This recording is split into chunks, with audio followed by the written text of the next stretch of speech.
Okay mga kawins, nandito na naman tayo sa ating munting manukan mga kawins. So actually talaga mga kawins, kararating lang natin galing ng trabaho. Dumaritso na tayo dito.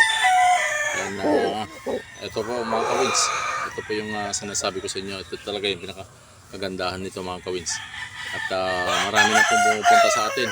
Kahapon meron na naman pumimilit na kumuha.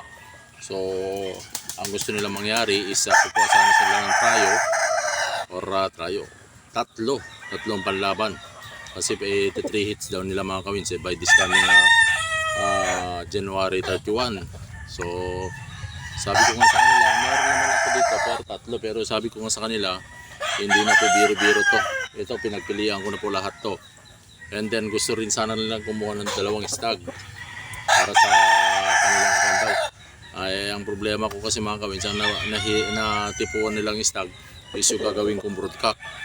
So hindi ko pa po naibigay sa kanila yan.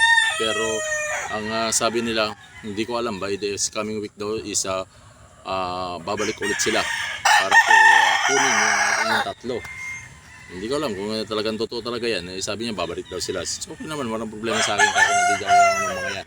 Pero yung mga 3 na yon is dapat sana kami po yung maglalaban niya kasi piling-pili na talaga yan. So 3 panglaban na lang. Yan sana yung last na panlaban itong taon na to. So hindi lang natuloy kasi nga first of all wala tayong budget pa. So pinakancel ko lahat ng laban nila. So sila po yung may gustong kumuha po yan sa 3 na yan para sila na lang daw po maglalaban. Wala nang problema sa akin, sabi ko nga sa kanila. Hindi po nagmamadaling ilaban po yung mga aking mga alaga, sabi ko sa kanila. So yun mga kawins, sabi nila babalikan din this coming week.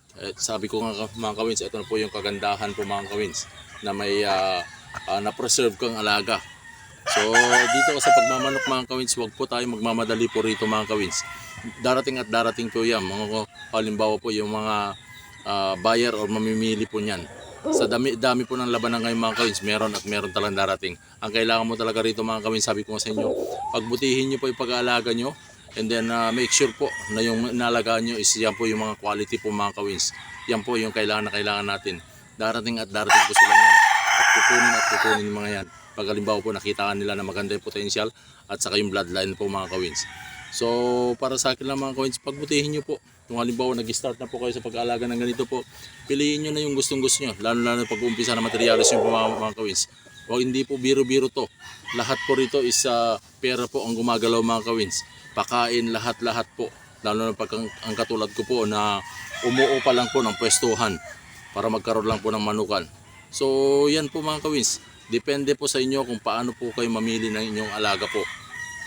Para sa akin lang mga kawins, kailangan talaga na yung maiiwan dyan sa manukan mo is super po mga kawins. Yung hindi nyo na po pakikinabangan, hindi nyo na po nga mag-aksayan ng panahon mga kawins. Kung kailangan hatulan nyo na kaagad mga kawins. So, yung sinasabi nilang sayang, mas maghinayang kayo mga kawins kung halimbawa po yung nakuha po ng buyer nyo is yun po. Yung halimbawa po is hindi po maganda. Sabi nga nila, kahit man na mura nila binili yan, kung hindi mo maganda, pera pa rin yung pupusta nila dyan mga kawins, nakakaawa naman sila.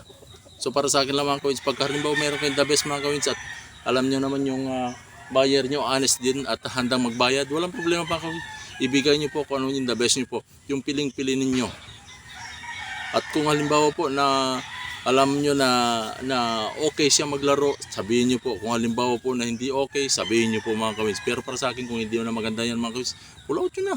Okay, maghinayang po kayo sa customer na darating po sa inyo mga kawins. Kasi kung halimbawa po, maganda po yung maging performance sa inyong alaga po, babalik po yan. So yun lang mga kawins, masasabi ko po dyan mga kawins, kailangan pagbutihin nyo pong mabuti yung pag-aalaga ninyo.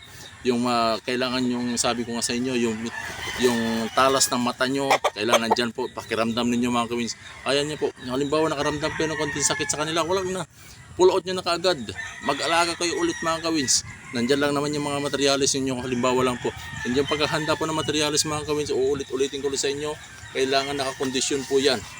Meron siyang vaccination at saka yung vitamins po, kailangan ibinibigay po yan mga kawins. Importante po sa lahat yan kasi mamamana po ng kanilang anak. Kahit gaano kaganda po ang materialis niyo, kung halimbawa po ang ilalabas niya sakitin po at hindi po maganda, wala pong maganda mangyari dyan mga kawins. Kailangan po talaga i-kondisyon nyo ng gusto. Kung paano kayo mag-kondisyon ng panlaban nyo, ganun din po sa pangkakuan nyo. Pang materials na gamitin nyo sa pag-bibird po mga kawins. Ganun lang po yung mga kawins. And then pag halimbawa po na kulang pa po tayo sa kaalaman mga kawins, nandyan naman po lahat ng tutorial na pwede natin matutunan mga kawins. Ito po is seryosohin nyo lang po yung pagbibird mga kawins. Sabi ko nga sa inyo, mayroon at meron tayong pupuntahan nito. Naniniwala po ako mga kawins na dito po sa pag-aalaga natin mga kawins, hindi po lahat po ito puro sugal mga kawins. Meron negosyo po nagtatago rito mga kawins. Depende po sa inyo kung paano nyo po ito gagawin. Nasa sa inyo po yan mga kawins. Wala po sa akin, wala po sa ibang tao, kundi nasa sa inyo. Paano i-decide yan mga kawins. Kung gusto nyo mag-alaga at laban ng laban, nasa sa inyo rin yan mga kawins. So parang halimbawa kung ako lang fighter po mga kawins, ang advice ko lang po mga kawins, bumili na kayo ng ready-made. Yung ilalaban na lang po, wala na kayong kahirap-hirap niya. Pero kung halimbawa, passion nyo po yung pag-aalaga mga kawins, sabihin ko sa inyo, napakaganda po, napakasarap. At bloodline mo po yung ginagawa mo. Yun lang po mga kawins, salamat po.